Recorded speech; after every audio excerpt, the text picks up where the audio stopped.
Sorry, a little bit discombobulated this evening.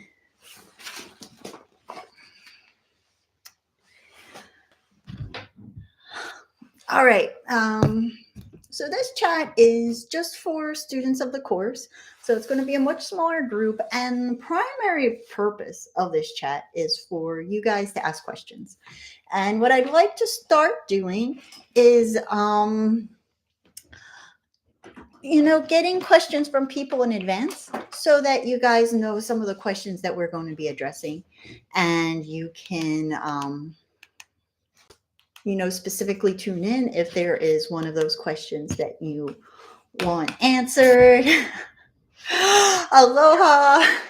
So sorry. I am very envious that you are standing outside in warm weather in the sunshine of Hawaii.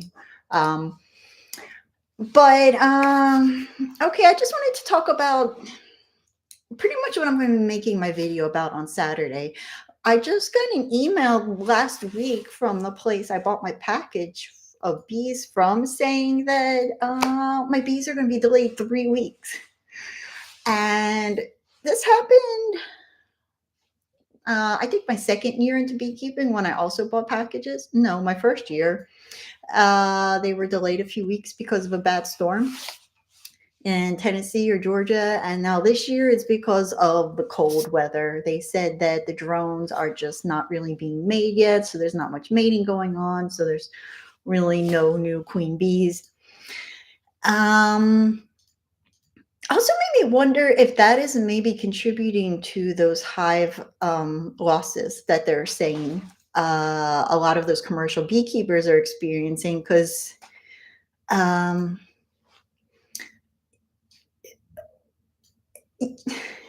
guess the best way I can explain it is, when you have varroa mites in your hive and you live in a warm climate, you can get away with a much higher mite level than you can in the colder climates when your bees have to cluster up. So I'm curious if that's maybe one reason why some of these hives collapsed.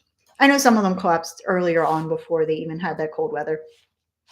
But either way, my bees have been delayed 3 weeks. And so now getting started in mid-April with, that's usually when you pick up packages, a nuke, and there's like comb already established. Since I'm picking up my package in mid-April and my nukes in mid-April, that poor package of bees is really just not getting a great start. So I wanted to talk about what to do when you have that small little package of bees, and how we can help them grow as best possible. And the big thing I wanted to talk about, because I've talked a lot about feeding and checkerboarding, but I wanted to talk about the follower board, because it's one of those things that I kind of forgot about.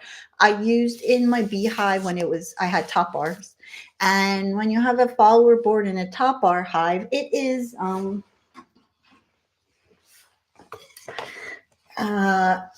essentially is the size and shape of a frame, just a little bit bigger. So it takes up the inside of the beehive and makes the hive interior seem smaller than it is.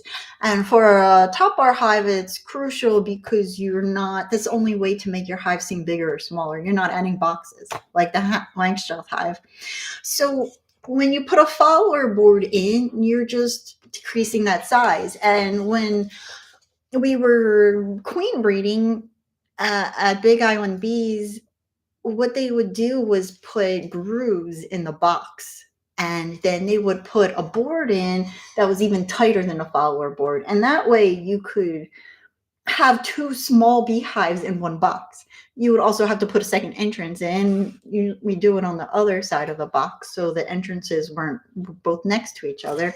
And then you could breed queens and have the small population in one box, and the queens wouldn't kill each other and the bees wouldn't fight or anything. But when it comes to early springtime beekeeping, the follower board can help make your box smaller. Here's my nuke. Now the nuke box looks like a regular Langstroth box, but I'm too close to really see. It only holds 5 frames inside it versus 8 or 10. And so you can get a nuke box to put your package of bees inside, or you can just put a follower board into a full size box. And the benefit of that is when you have a package of bees and there's no comb for them, this is a much smaller space for them to guard, to keep warm, because it was in the 60s today, but it was 32 this morning when I was going to be taking my son to the bus stop. And so it's still pretty cold in the evenings. I mean, actually, it was only really went up to 62 in the daytime. So that's not even really all that warm for bees who are trying to keep their brood. I think it's 92. Is it 92 degrees that the brood needs to stay warm? And so having this smaller space, whether it is just this 5 frame nuke box or putting a follower board into your hive, can really help that package of bees. And that's what I'm going to be doing. One beekeeper who's been doing it quite a while, he recommended that I not just put, I mean, since I'm getting a package and nukes, and they're coming at the same time, he recommended taking at least 1 frame from one of those nukes and putting it in that beehive with my package so that they have something, which is a great idea. If you don't want to spend all that money on buying just nukes, you can buy a nuke and a package and then swap out a little bit so that they both have something to work with. But he also actually recommended putting 2 nuke boxes on top of each other. So for that package, starting them out in one nuke box and then putting another nuke box on top of that. And he swears that bees build vertically much faster than horizontally, and they will build and become, have enough brood and frames drawn out to fill up that full size brood box a lot faster than if you just had them filling up a 10 frame box. So that is a big tip that I wanted to give you guys that don't have your bees yet and are in the colder weather states, is to really bring down the size of your box when you have a small population to just 5 frames so that they don't have so much to keep warm when they're just being put in this brand new box.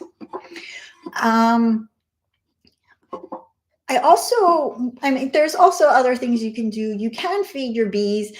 I kind of go back and forth about the feeding my bees. I never fed my bees in Hawaii, like ever. Even when I was making splits and selling nukes, I very rarely fed my bees. It was more so the rare times I would feed my bees was when my bees were doing really poorly. Like if I just had a hive in a yard where the other bees were doing well and I just had a couple of hives that were just really struggling, and I knew that they didn't have a high varroa mite level, I would feed them just to see if it would boost morale. I don't know. Maybe get the queen going, just see if it was them thinking that they didn't have a nectar flow going on or a reason for them to start building. But since I worked for a company that sold honey that was certified organic, not certified by the USDA, but another company that does organic certification, they were not allowed to feed their bees at any point for that certification. And so since I worked for a company that had thousands of hives and never did this, I never really saw the benefit myself. In Pennsylvania, though, I did feed my bees because when you're getting that package, they just have so little resources. And there's not a ton blooming in the early springtime. So it's really great to just give it to them in case they need it. But I am a huge advocate for taking the feed out as soon as you don't think it's necessary. So as soon as that first brood box is full, 10 frames, 10 bars, whatever it is filled out. They have at least 2 frames of food in there. I don't really think it's necessary. It sometimes um, people think that it's not great for the bees. Bees, it's really hard to tell whether they have nosema or not.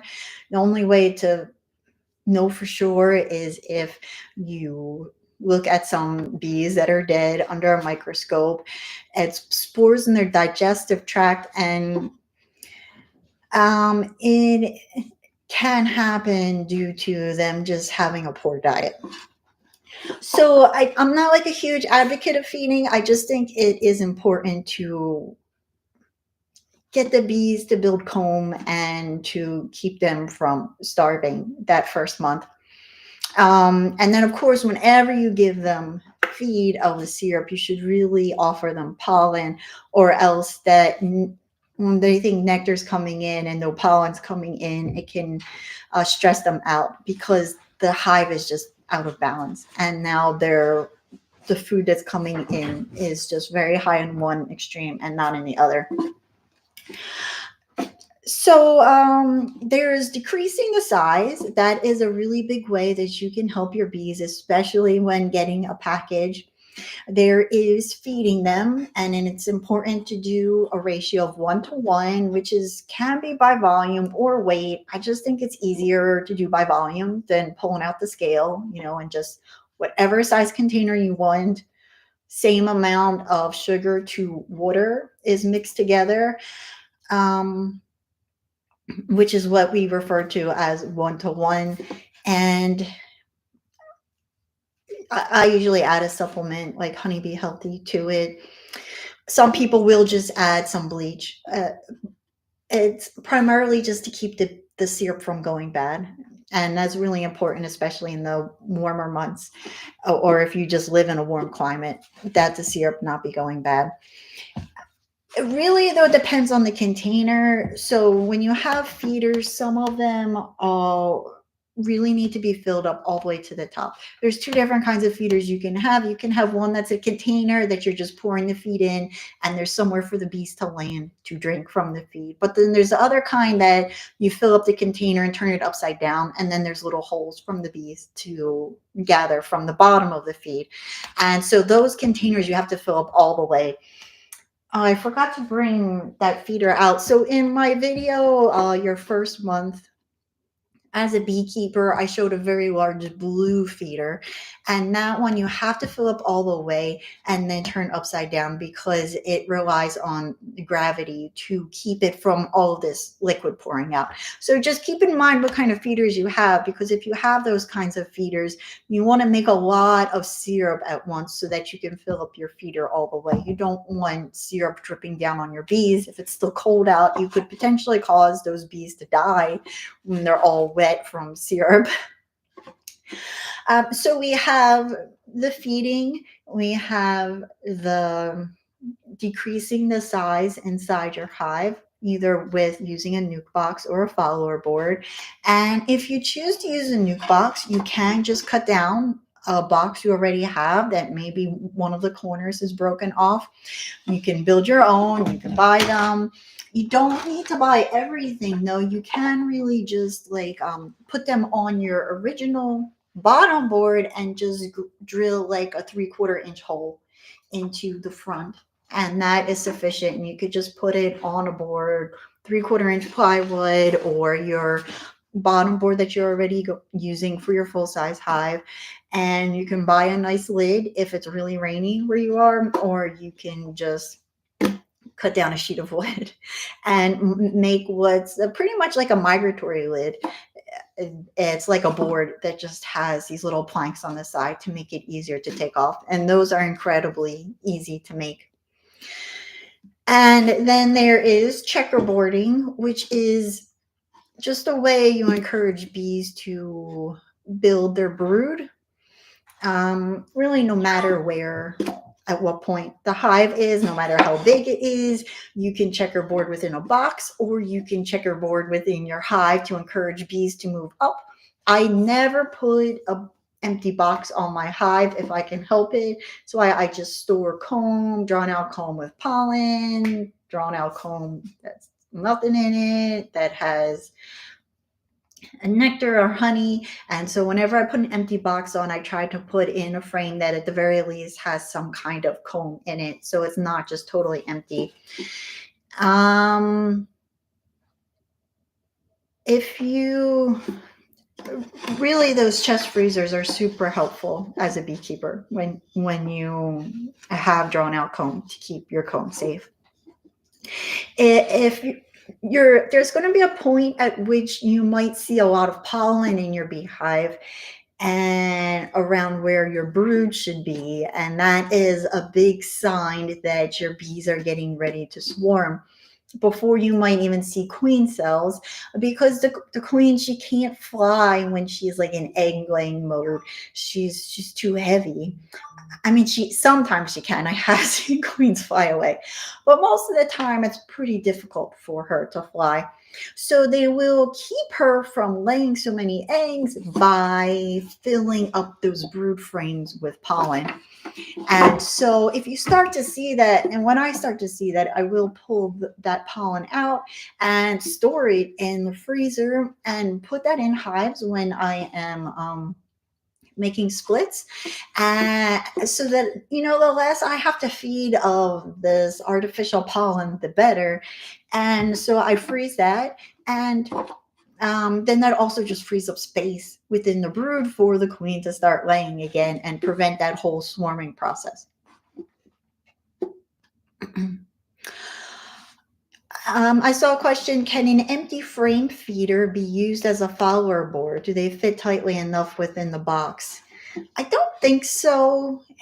I think it's pretty much the size of a frame. So it's not going to do more than a frame with foundation in it. I don't believe. I haven't used those frame feeders in a very long time.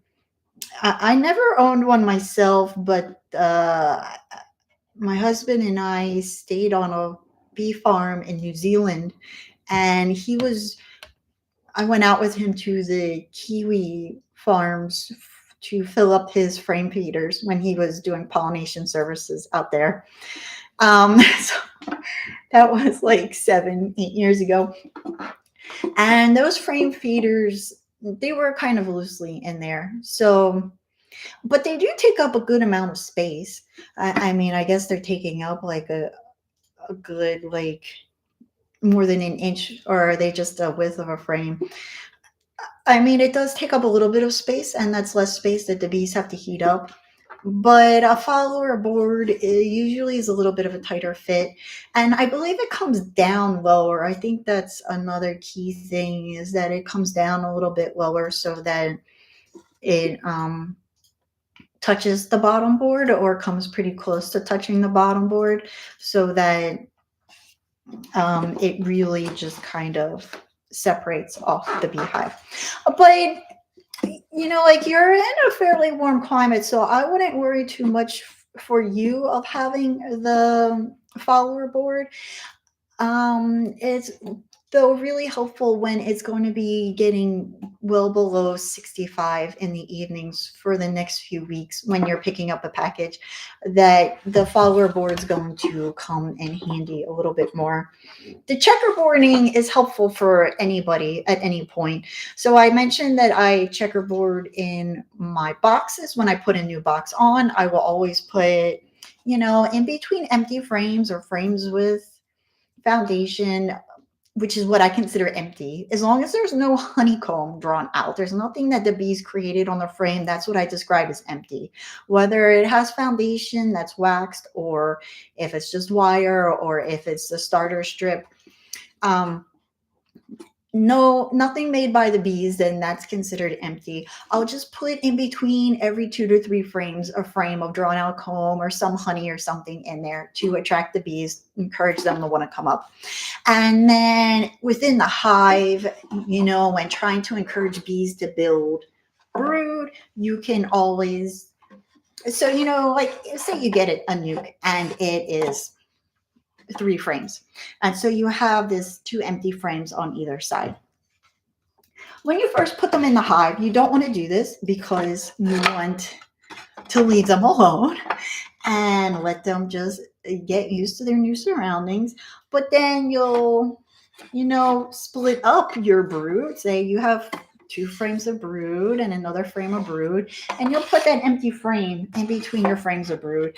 And the bees don't like it. They don't want that gap in their brood nest, and so they are more inclined to build and fill up that gap in their brood nest.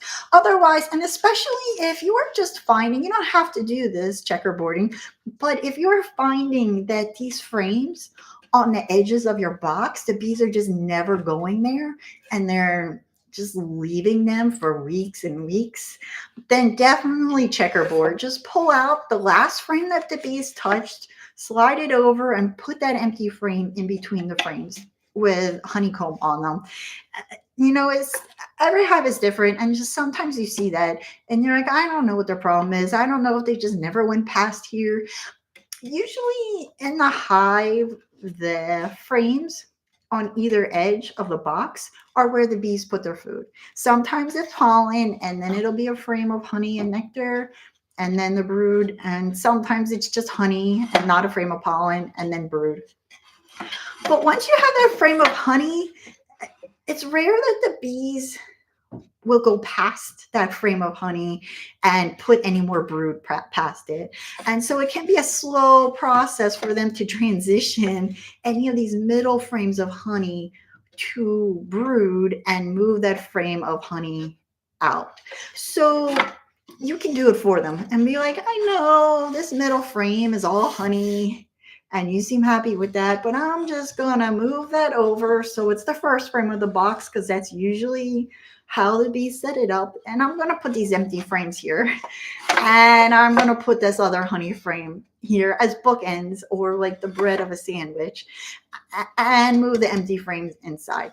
I don't like to put more than two empty frames together. Most of the time I just only put one empty frame in between frames of brood. I don't like to break up the brood by more than one frame, but that's just me not wanting to annoy them too much. It might be fine. I really could not say definitely whether it's bad or not. I just usually only put one frame to break it up. And so those are my 4 main tips for you guys for helping your bees when they are very small, to encourage them to grow. But I really want these sessions to be a lot of just helping you guys out with whatever things you might be reading about in blogs or other videos that you saw people making, things that people have mentioned at the club, or things you're curious about with your hives. So then, is I always feel bad when people say, I've been reading about this and I've seen so many different answers and I'm not sure what to do. Because for one, it means that like this is a topic I haven't addressed in the course and is something that I should really consider adding. But also that's what like I'm here for, is so that you guys can have me to bounce ideas off of before you go down the rabbit hole of watching 20 videos on a topic till the point you're ready to, slam your head against the wall. That was really the intention with having this mentorship. So if anyone has any questions, please post them in the comments. It doesn't have to be about the topic. And I'm happy to answer them. Betsy, I didn't read your email all the way through, but if you wanted to talk about your hives, let me know, and we can do that in the chat. One question is, I forgot my inner cover last fall and the hive is healthy. Do I add it now? I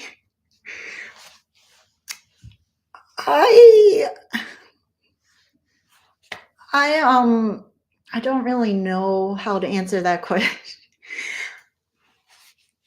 So I made a video a couple of years ago about the inner cover that I called "What on Earth is the Purpose to an Inner Cover?"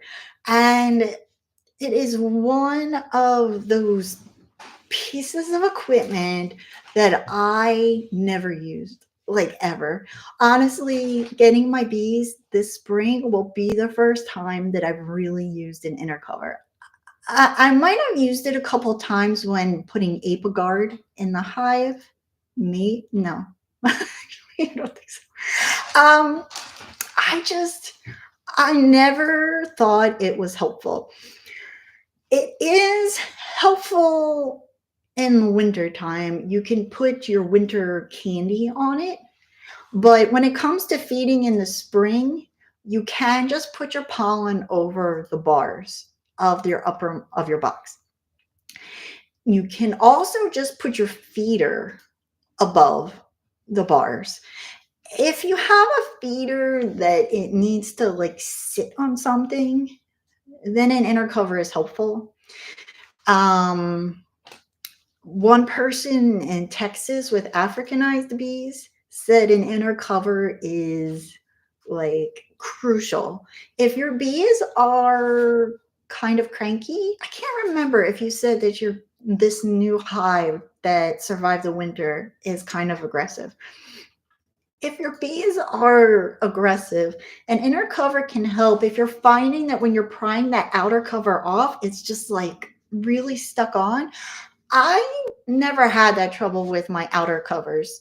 Now, I did have a lot of migratory lids because in Hawaii, you can definitely get away with that. But I started to transition to the outer covers because it was so rainy where I had my bees, and they are helpful in keeping the rain out. Um, but if you're finding that, like, when you pry off that lid, it's just really hard with all the propolis, or your bees are getting really mad at you when you're taking, as soon as you take the lid off, then you can put the inner cover on. And you can put it on anytime. But if your hive doesn't seem to need it, another purpose to the inner cover is some have notches in them, which can be an extra upper entrance for your bees. Um, I mean, in humid climates, that can sometimes be helpful. Uh, I've always found that the more ventilation I gave my, well, I had an upper entrance on my hives too. So if you don't want to drill a hole into your supers, you can do that as an upper entrance too. I am not a huge advocate of the inner cover. I'm not a big advocate of foundation or feeding bees. A lot of those things I just did not find helpful in the warm weather. And the inner cover was one of those things that like someone gave me. And I was like, the hell, what is this thing with a hole in it? I had to like look it up because none of the farms I worked for used inner covers. And I was like, I don't even know. Um, and when you feed your bees and you're putting that extra box on to keep your feed, because you have to cover your feed with something before you put the lid on top. People seem to think that the inner cover is necessary, or else the bees will be flying all over inside that box with no frames. And never, like ever have I ever fed my bees and had that empty box on top. Or when I put Apigard in the hive, you have to put an empty super around the Apigard and then a lid on top. I never had the bees build comb off of the lid or in that empty super. And I think the reason is because when you're feeding your bees, they're not building a ton. They have plenty of space to build, which is why you're feeding them. And so they don't really need to move up there. But some people will use that inner cover if they have feed on the hives and they want to prevent the bees from going up in there. Or sometimes your feeder requires an inner cover. But yeah, I mean, you can put the inner cover on anytime. I am not a huge advocate of that piece of equipment. Um, KF says, what is a good pollen source for the hives? Good question. I mean, there's early springtime. I'm not too up on the early spring blooming flowers that produce pollen. But a huge way that you can just provide that pollen and nectar source for the bees is to just let your lawn start to grow right now, and not pulling the weeds. Like right now, the daffodils are just starting. Like we have some in our yard, and that's pretty much it for flowers. All the other things are not blooming yet, and really can't buy much either. There's just like pansies at the stores, but there's clover, and there's some other little weed that's like very low to the ground. And actually, it may, now that I'm looking behind me, it might be dandelion. It has leaves like it, and those things are just they pop up really fast and they don't require much. And I think some of them do provide pollen source for them. But you should really go to if you can't tell, I am not the best gardener. I always try. I try so hard, but I'm not great at gardening. I just put a link into Xerxes is a very hard name to pronounce. Xerxes.org. If you go there, and they are very like huge advocates of planting for native pollinators. And you plant for native pollinators by planting native plants. And they have a map on their website where you can click on the area of the country that you live in, and they have PDFs you can download that have like lists and lists of pollinator friendly plants for you. I also saw that Man Lake has a seed packet that was made by one of the university's entomology departments that they sell. Pollinator seed mix. It's like a $35 bag. I don't know how big the bag is, but it's like a huge thing of seeds. Calm Forward Straight says, pulled my queen excluders before winter last year.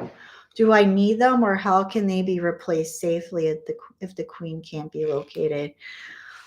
That's the other thing that I don't use is queen excluders. You definitely want to take the queen excluders off before overwintering your hive. That can be a big cause of your hive to starve and not access the food stores up above. And even though they can get past the queen excluder, it can deter the bees. You don't need them. But you can put them on the hive at any point. I've used them a couple of times when I was selling nukes. I would tell people I could put them together in, like, I had waxed cardboard nuke boxes, but I would give people the option to bring their box and lid and bottom board with them, and I would just put the bees into their equipment so that they didn't have to do the transfer when they got home. And I didn't have to waste a waxed nuke box on this one time transfer and then throwing it out in 2 weeks. So what I would do is, if I had a hive I was going to split, I would just put queen excluders in between the brood box that she was in. If she was in the second brood box, if she was in the first one, then I just put a queen excluder on top. So you can put it on at any point and take it off at any point. It's not going to cause any harm unless your queen is past the queen excluder. Then you're going to prevent her from going back down into your brood boxes. The primary reason for the queen excluder is to prevent your queen from laying in your honey boxes. It's definitely rare for her to get past that second box. If you want to keep her in one box because you want to keep bees in just one brood box, which is one style of beekeeping, it's what's recommended with the Flow Hive. They only sell one deep box, and you definitely have to put a queen excluder on before that flow super goes on. Uh, but you definitely don't need them. And you can put them on safely at any point in your hive. Just make sure you know where the queen is before you put it on, or just make sure you're not seeing any eggs or any signs of a queen in your supers before you put it on. I don't really think queen excluders help a lot with finding your queen because it's just so rare that she's going past that second box. So I don't really think it's just not helpful enough. What I really hate about queen excluders is taking them off, especially those plastic ones. The plastic ones, like you pry them off and it just like is stuck to the propolis and it just does this like very, I mean, there's just going to be bees on it, and you can smoke it to get a lot of bees off, but there's going to be bees on the underside that you can't really smoke as much off. And when you take it off, it just kind of like really makes the bees mad because it's a very kind of jerky motion taking it off. Since I don't use foundation, and maybe I should have put this in my foundation list video, but since I don't use foundation, the bees in my hive build their cell sizes whatever size they want. And they have made their drone cell sizes so big that I have seen tons of dead drones in my queen excluders. Like, I think it's odd that they get stuck in it. I guess they just try so hard to wedge themselves in the holes of the excluder that they just can't get themselves out. I have seen like lots. This one excluder, I just took the super off and there were just like 50 dead drones with, those giant eyeballs of theirs just like looking up at me. It was so sad. I felt so bad. So I really avoid the queen excluders. And if you don't use foundation, don't use queen excluders. But definitely go with the metal ones because the bees don't get as angry with those guys than the plastic ones. And also the plastic ones start to bubble up. So if your supers on top aren't heavy enough, it doesn't always deter the queen and she can get through the holes of some excluders, some queens, and some queens seem to go under that like bubbling or something and make their way past it also. Cheryl says, I have to split my first hive this spring. I can't take them 3 miles away. They have to stay right next to the current hive. Is it possible to do this or will they just go back and the split will die? No, I mean, I do this all the time. You do not have to move your hive. You can split your bees and put the split right next to the parent hive. There's just one really important thing you have to do. The queen has to go into the split.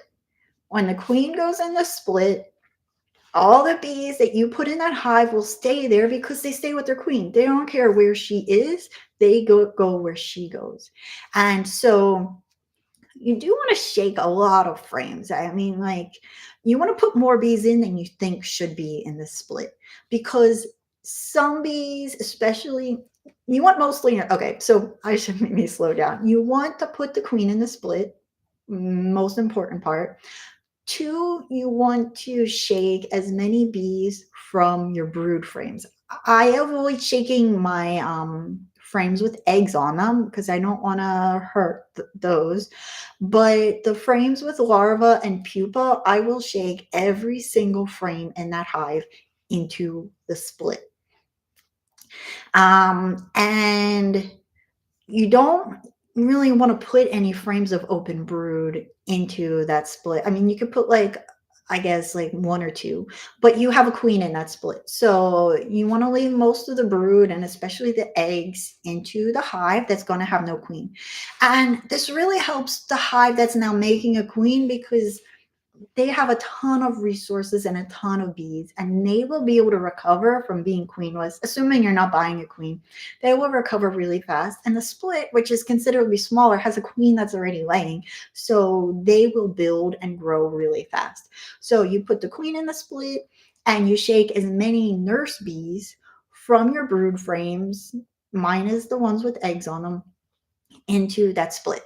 Those nurse bees have not been out of the hive yet. They haven't orientated themselves.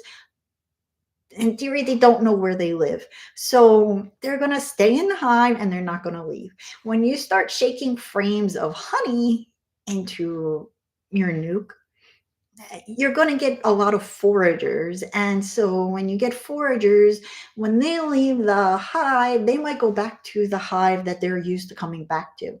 So you want to shake a lot of bees into that split, more than you think you need, because some will go back to the parent hive, but most of them won't, because they will be nurse bees and they will stay with the queen. And they have no reason to go finding their queen elsewhere. I've done it many times. It's not a problem.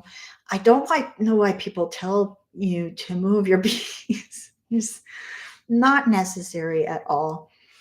Um, and another thing, anytime you are moving bees, even if you're not making a split, but you just want to move your bees and you can't move them, like a mile or more, like people say, if you want to move your bees, move them at least a mile.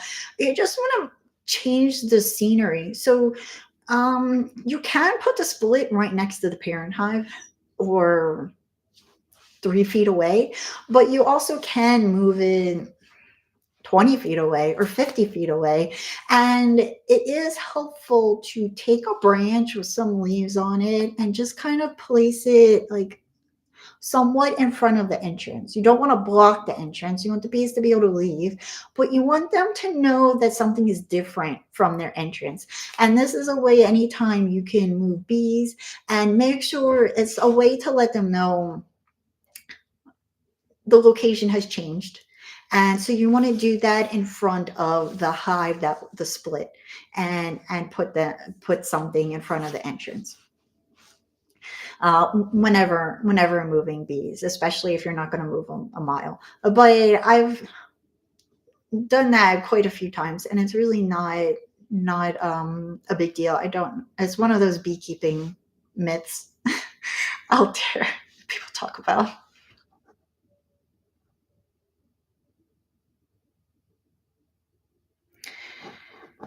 Um,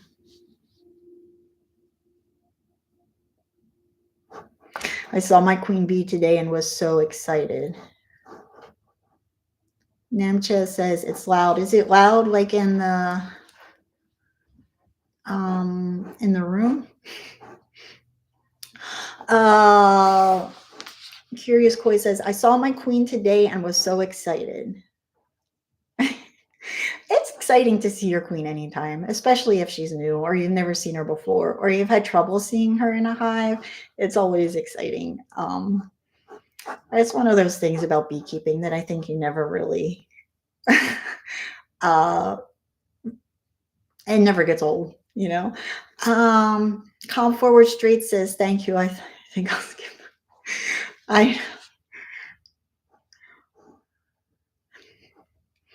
Yeah, one less thing to worry about. No need to find a home for excluders or clean them. If you stand them straight up, like and you're storing them, if they're plastic, they start to get all wavy and stuff, and wavy excluders are no good. Then they crack, especially if you're in Hawaii and it's all humid.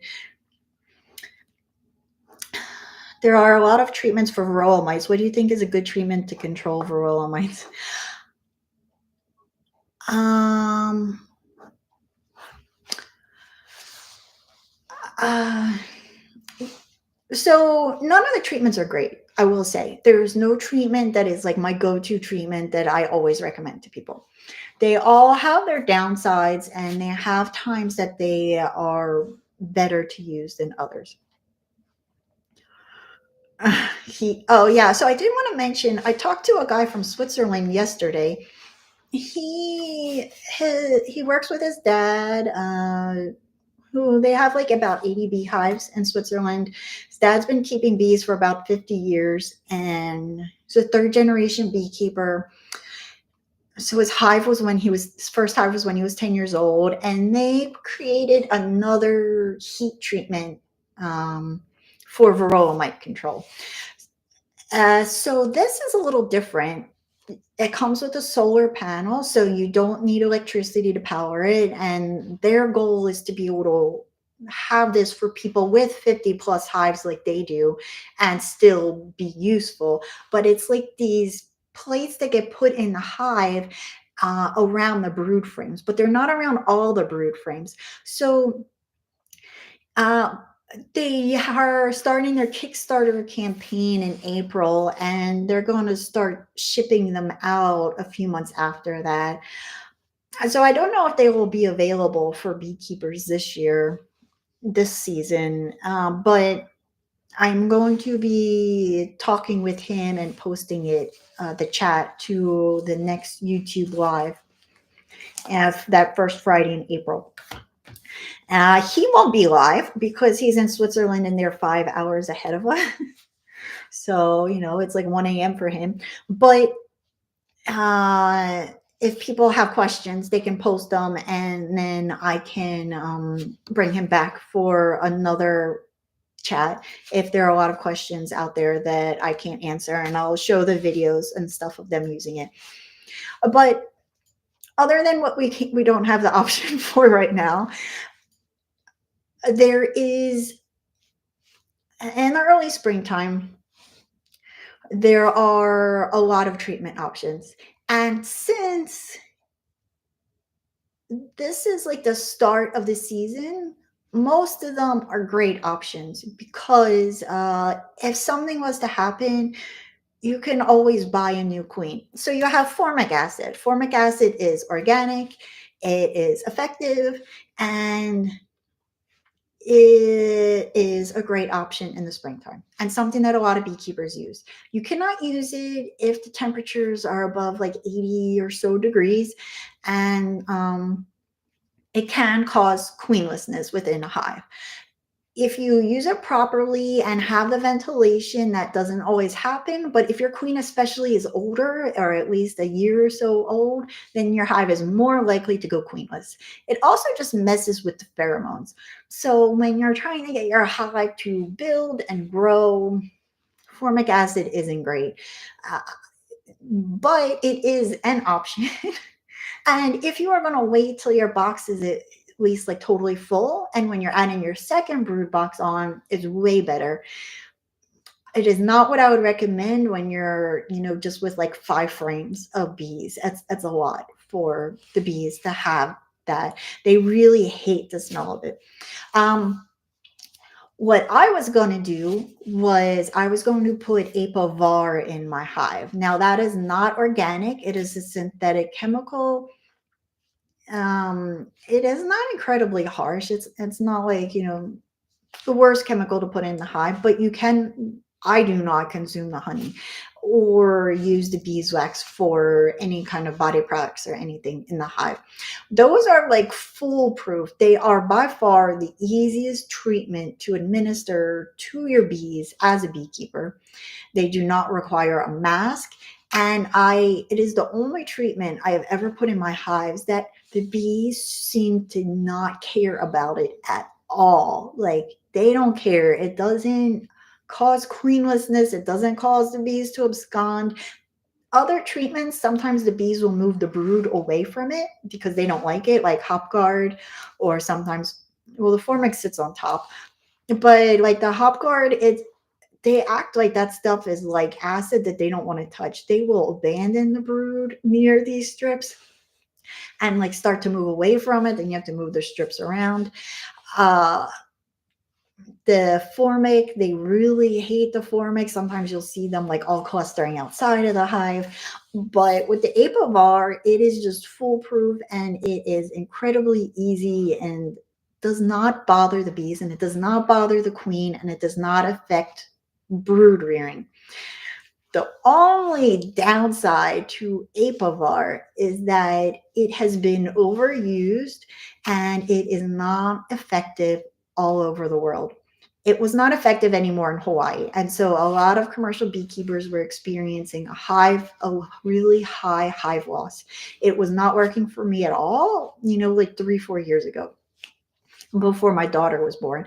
And I believe that is one of the main reasons that they think this really high beehive loss is going on in the country right now with the commercial beekeepers, is because of the apivar is a really common treatment used by them, and it is just not effective. And I don't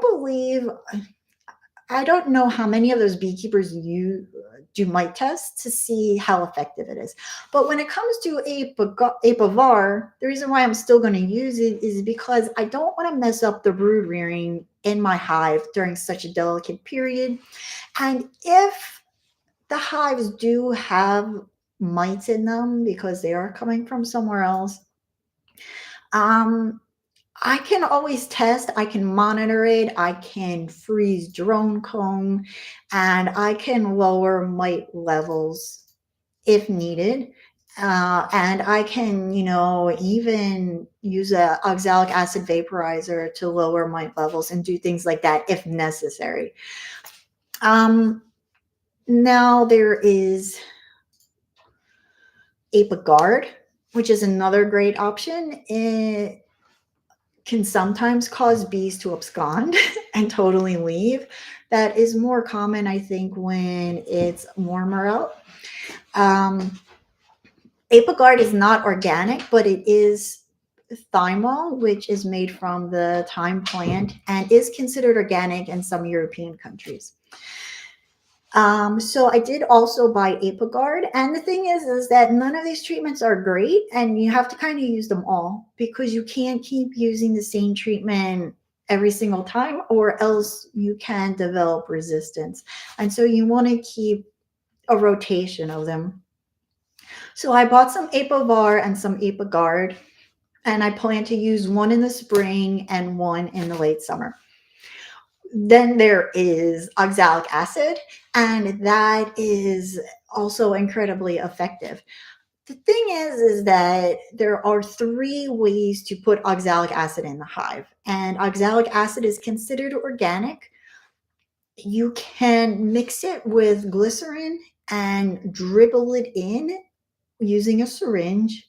You can put it on a vaporizer and put it in which is like this stick with a metal plate. You put a little bit oxalic acid. If you're looking for it in a store, is wood bleach. If you want to buy the kind that is the FDA says is the only one that you should be using, you're going to have to go to the beekeeping supply site to buy it. But it is also called wood bleach, and you put it on this metal plate on your vaporizer, put that in the hive. I really hate using a vaporizer. It is so cumbersome. It does not work well. It's not very effective in humid climates like Hawaii. And you have to administer it like 4 to 5 times every 5 to 6 days because it does not penetrate through to the brood. None of these really do, but when you have formic acid and apivar and all the strips and stuff, it stays in the hive over the course of 6 weeks. And so when bees hatch with mites on them, they are exposed to it. And then days later, more bees hatch with mites on them, and they are now exposed to it. So, since oxalic acid, the vaporizer, and the dribble is just a one-time thing, it's put in the hive at that very moment, and then that's it, and it's gone. You're going to have to keep doing it to keep getting more and more bees that are hatching with mites on them, since over 90% of the mites in your hive are with the pupa and those cells. But they just made, it's called Varoxan. I don't Arroxsan. I believe that is the proper spelling of it.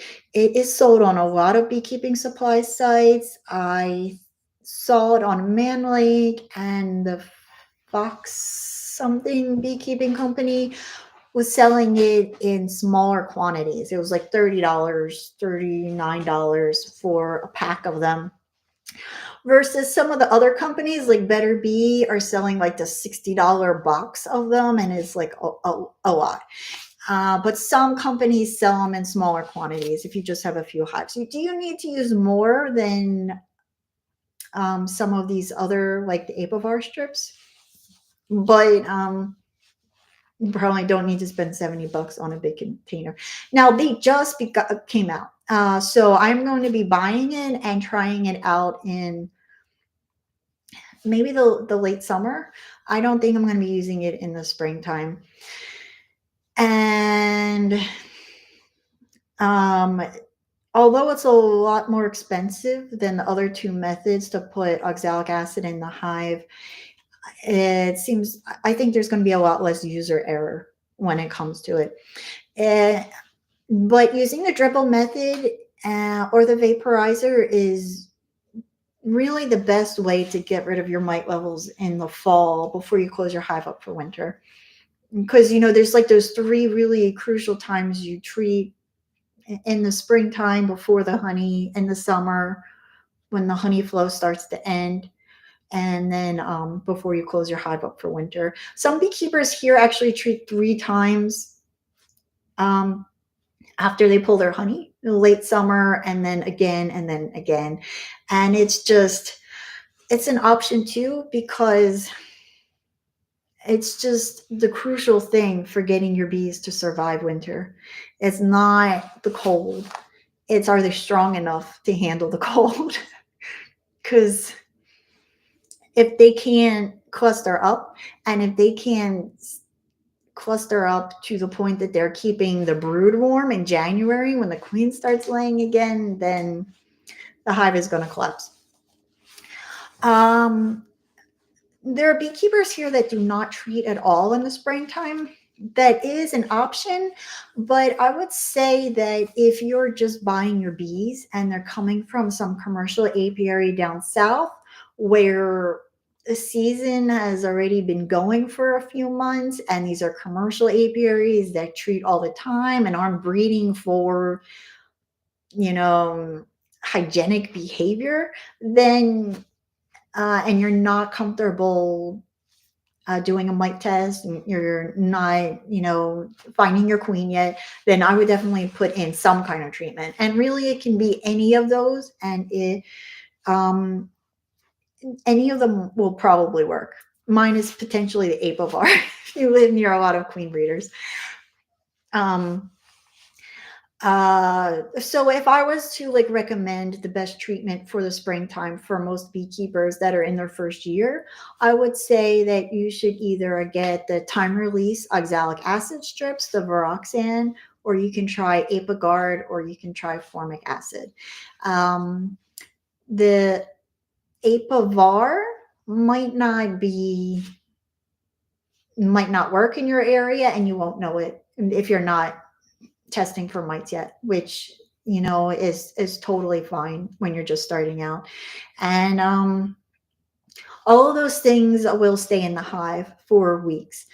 And then if you happen to have one of those unfortunate hives that does not deal well with Apiguard or Formic because of the scent, then you can always buy another queen. And just know that that's something that happens, and have apiary, call apiaries and see where you can buy queens at the last minute. Most of the places that you bought your bees from sell queens. My second year, we installed our packages, and when I went to check to make sure the queen got out, the queen was dead in the cage.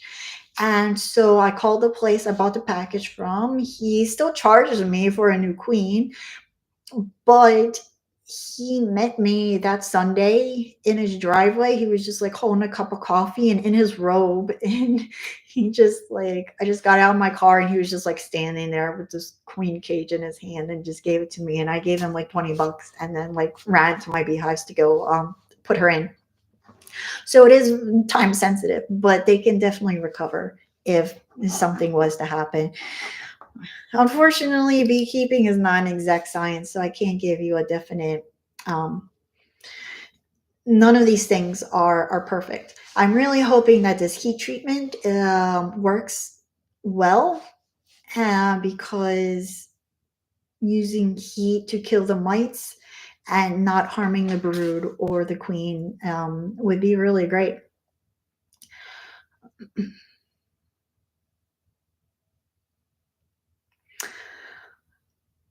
You always had a feral hive that requeened itself, but got your first queen from Big Island. That's marked. I, I'm curious, where did you get your queen from? Um, Calm forward straight. I was told that Apagard can make the queen lay less, especially if you use too much. Have you heard this? Yeah, definitely. I mean, it can make the bees abscond. It's happened to me uh, when I used it. My daughter had just been born, so it is possible that I had waited just a little bit too long because I wasn't going out there when I was 9 months pregnant. But the Apagard and the formic acid have a really strong smell that the bees hate, and that's kind of like part of the thing is you want the bees to come in contact with it, and when they come in contact with it, it kills the mites, but it doesn't kill the bees. So you want them to like get the Apagard and you want them to carry it out. That's like the hope. And so the reason why they carry it out is because they don't want it in their hive. um scientificbeekeeping.com has some great articles about Apagard. He used to put it on index cards. And so not only would the Apagard be in the hive in the pan, but it would also be on the paper. So they would like chew up the paper and carry it out also. But it definitely messes with the pheromones of the hive. So that's why I got Apivar to put in my hives, because I know that that does not cause the queen to lay less and it does not cause queenlessness.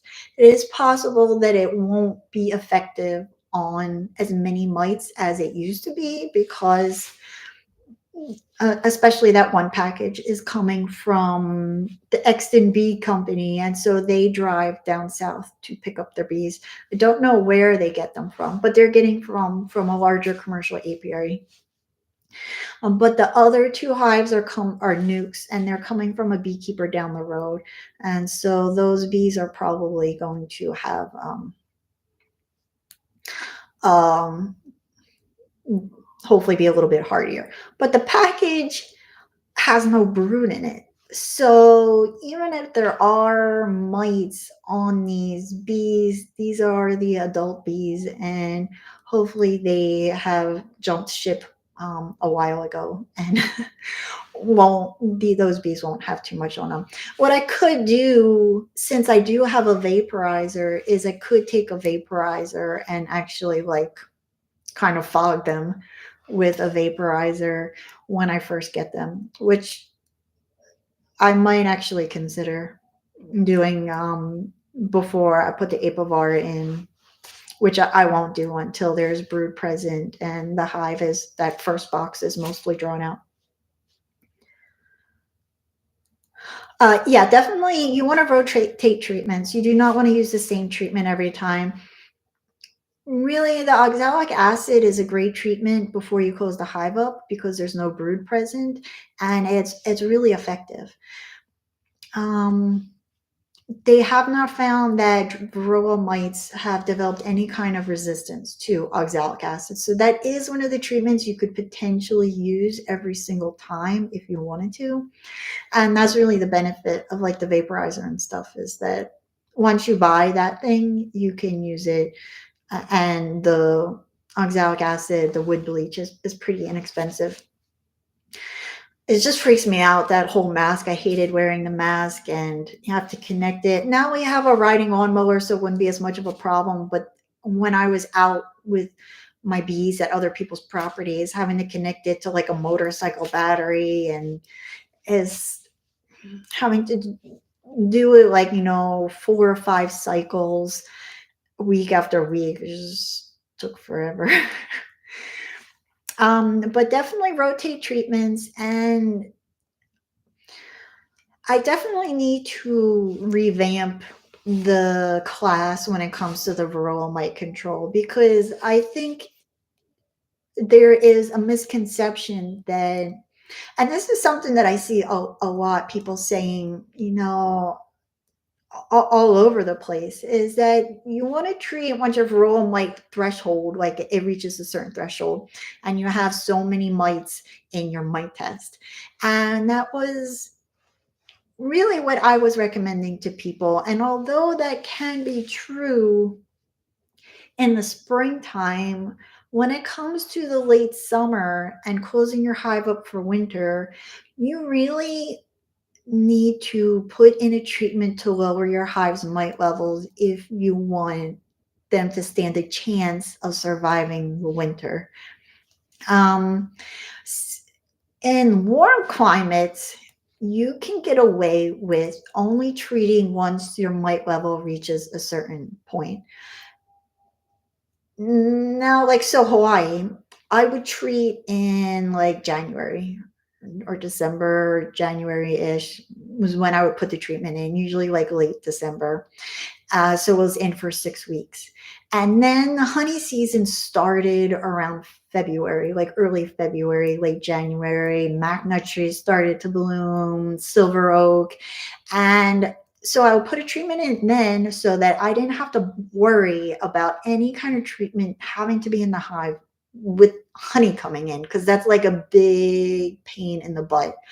And it's a big question people have, and there's no good way to solve that problem. You just want to avoid it, if at all possible. And in Hawaii, the honey season was so long that like you really didn't want to have to deal with it. But once the honey season ended, the hives mite threshold could be a lot higher. Their mite levels could go up to 3 or 5, and it wasn't a problem, maybe even 7. And then you could put in a treatment. So I usually only had to treat once a year, and that would be at the very end of the year. Um, and that was it. But when you have the winter time coming, you have this point at which it's now or never, you know? And some people will put a vaporizer into the hive in wintertime, but that's not really something you want to have to deal with. That requires a battery, and uh, um, I mean, it's time consuming. You have to put a rag over the entrance. It's not something you just like put in the entrance for 5 seconds and leave. It takes a little bit of time.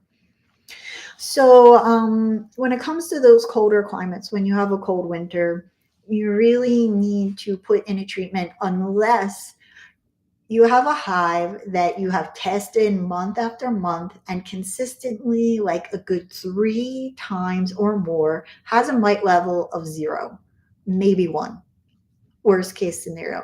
That is only when you can say this hive has hygienic behavior. It is actively pulling out pupa that is infected with mites. They are cleaning themselves and each other off and killing those mites, and they are lowering their mite levels on their own, and they do not need assistance from me. I think they'll be able to make it through winter. Unless you have a hive that is like proving itself without a doubt they are doing this on their own, you really need to treat them in the summer and before you close your hive up for winter if you want them to survive and be strong, those winter bees to be strong enough to cluster up and make it until next year. So I think people get confused. They think that they don't see a lot of mites or they don't have a high mite level in their testing and they think it's fine. But you really have to be very confident in your testing and that you're doing it properly. You are not using powdered sugar, because powdered sugar is not as effective at releasing the mites off the bees. Um, and it clumps up, and you want to do it to the same hive for at least 3 months and like get consistent results to be confident. And even then, it's really up to you to decide whether you want to chance it and see if they don't need treatment and see if they survive or not.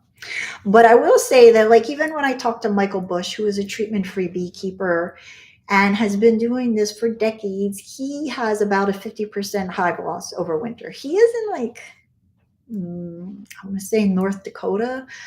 He is in a very cold area, but even with, breeding for the genetics that he wants for decades, he still has a very high hive loss compared to people that do treat. So this isn't a problem. I think it's great that he is encouraging these genetics, but if you only have like 3 hives, or this is your first or second year, third year beekeeping, there's a lot of things that can happen. And so if you only have 2 or 3 hives, and if someone that's been breeding for these genetics has been doing it for you know decades, and he still has a 50% hive loss, you're going to have best case scenario a 50% hive loss. So 3 hives, that means that 1.5 hives make it.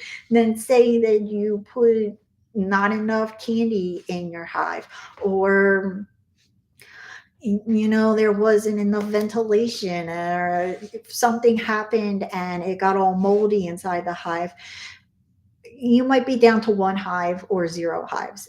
So it's risky to really just go treatment free when you're first starting out. But if you are to go treatment free, the best thing to do is to cage your queen to break that brood cycle, or let your bees swarm. That's going to be the key to your bees' survival. So, what did anyone ask? All right, it is 9:15, so I am going to have to head out and go to bed. Thanks to everyone for tuning in. I will be in touch, but feel free to message me with questions that you want to talk about in the next live chat. But I am also here, email, or we can schedule a phone call or a video chat, just one-on-one. Because I really want to help you guys get through this confusing time. And I've been doing this for over a decade, but even this, like my first year keeping bees in Pennsylvania and so on, I'm a little nervous. So it's a little scary, having these creatures in your possession and hoping that you don't mess anything up for them. Nice to see all of you guys on the chat. Thanks for tuning in, and I will see you next time.